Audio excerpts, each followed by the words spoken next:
in marriage is our guest, Dr. MAGDAH AMER, a counselor. Very good morning to you, Doctor. Thank you very much for joining us. Good morning. Okay, Doctor, so how true is communication critical for growth in a marriage and in a relationship? In fact, communication is an art. Communication skills is an art. We have to learn it.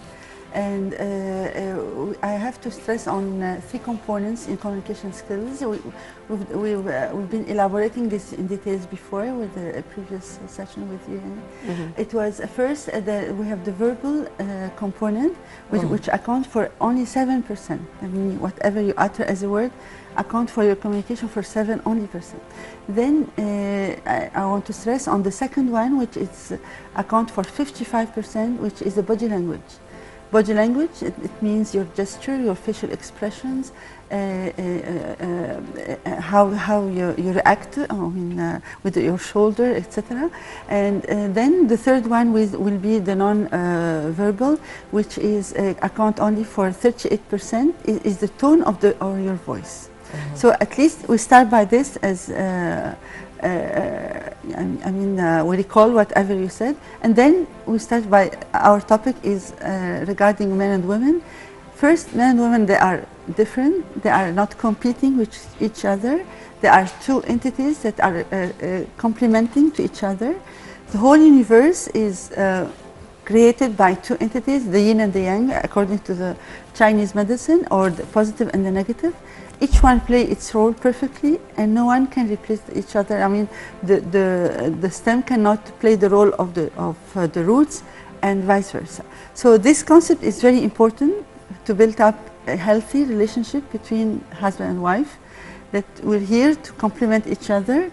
We're here to nurture all our levels. That means mental level. We establish our goals, and each one has to assist the other and motivate the other to achieve his goal.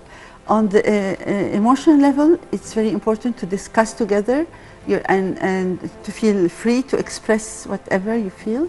And a physical level, of course, it has lots of, you have to learn a lot.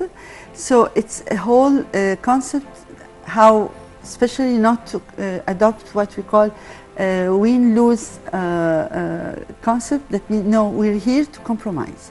So the art of compromise, there are certain keywords, I'll stress on it, to build up a healthy relationship. Number one is compromise. Compromise is number one, very important. Each one, we shouldn't struggle to convince the other by his opinion. Another, list of things you have to compromise.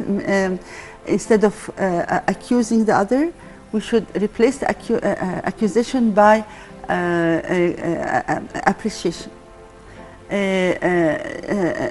and understanding, especially. Second, instead of using the language of being, closeness, we should be open to the other perspective, open to the other view, and not my opinion and that's it.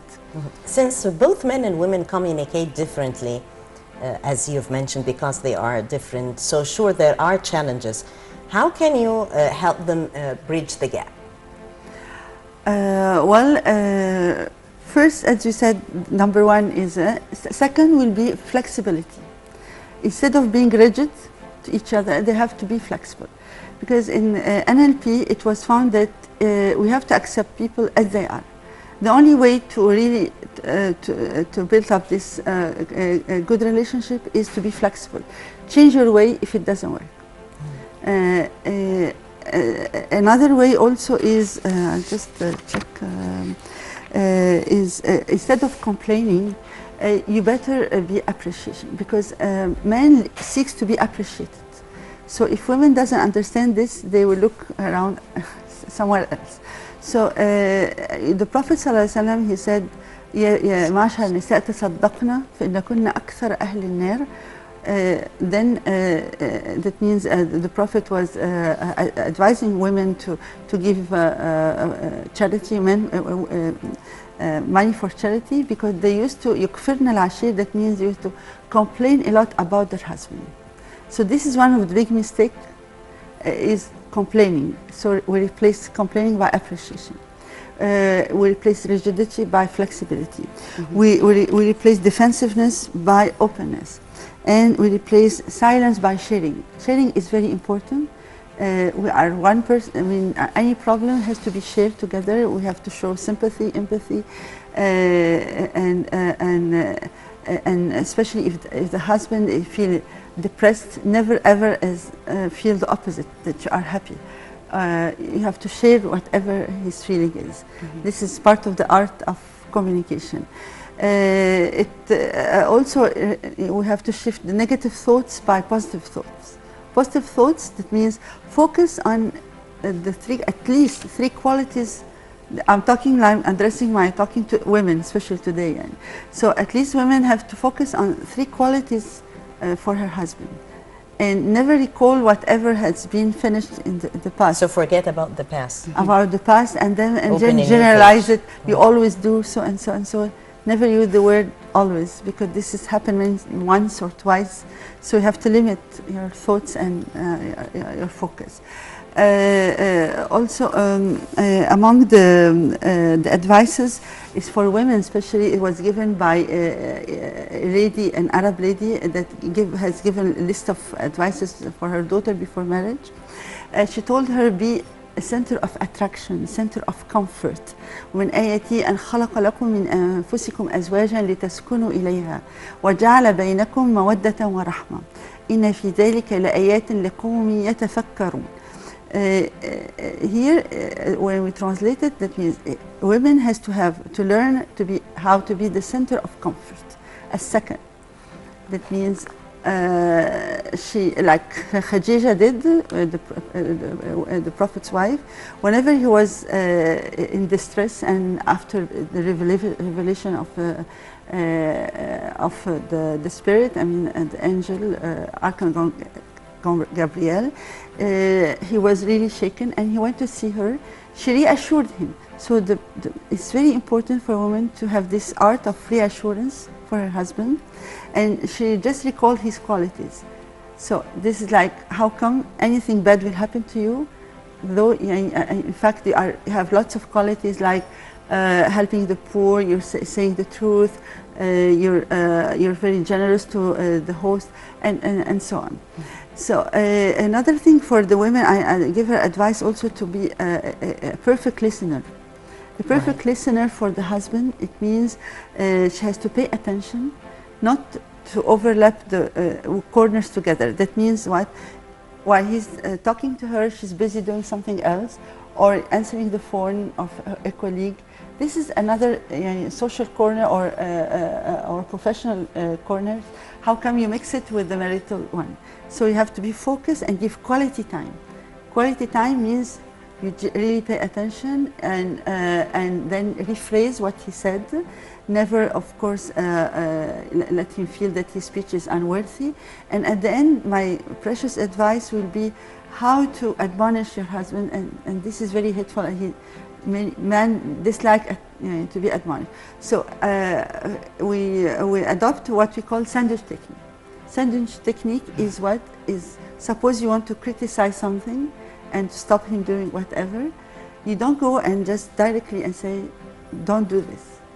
This is really would be like very resentful for him. And how do you sandwich it then? And then you sandwich it then by first you flatter him. You say, I appreciate very much your cooperation, how much you're keen about helping me in household chores and all of this, and then you so go diplomacy is the key here. Yeah, the key here is just how to first be by flattering. Diplomatic. Yes.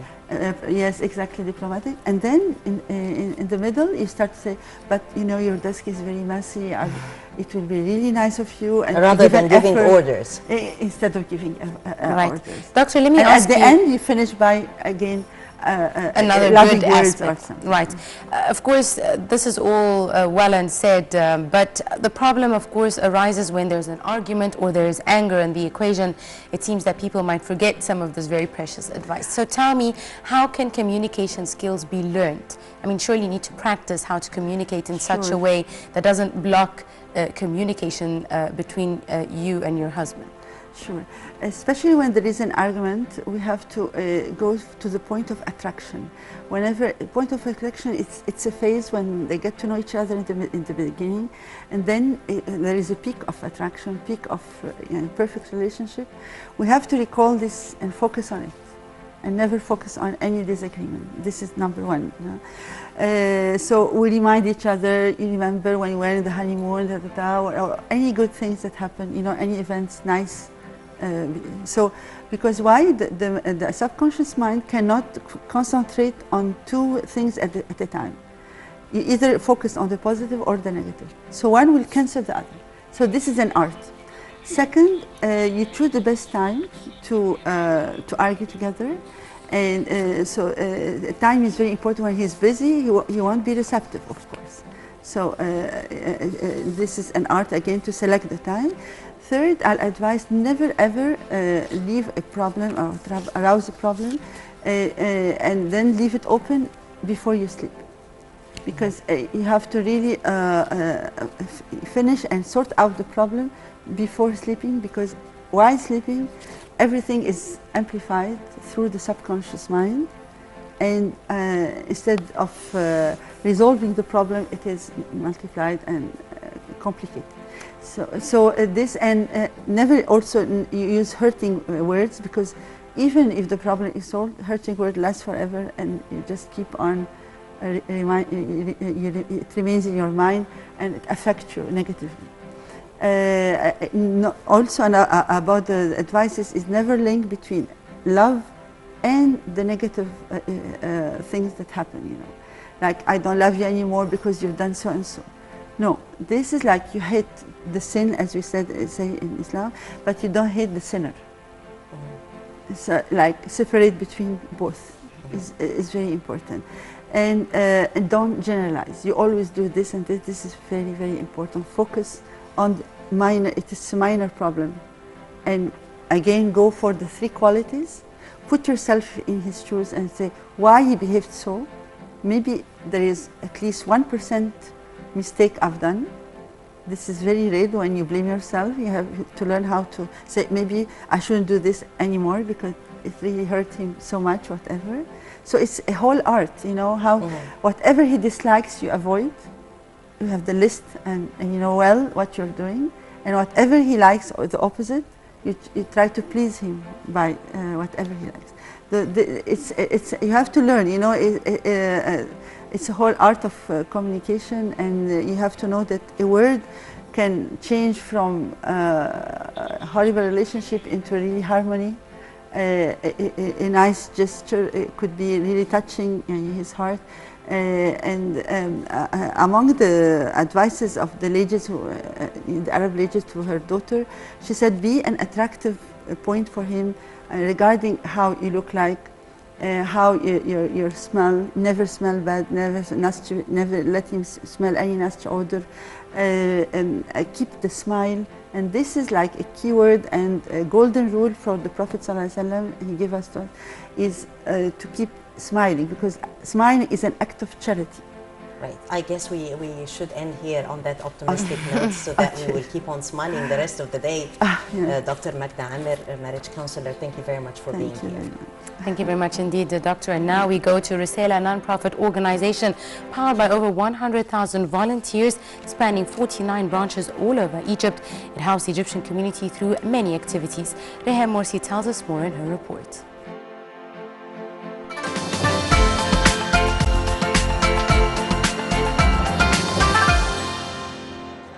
Ramadan always brings out the best in people. Everyone wants to give and help those around them. This is because Ramadan is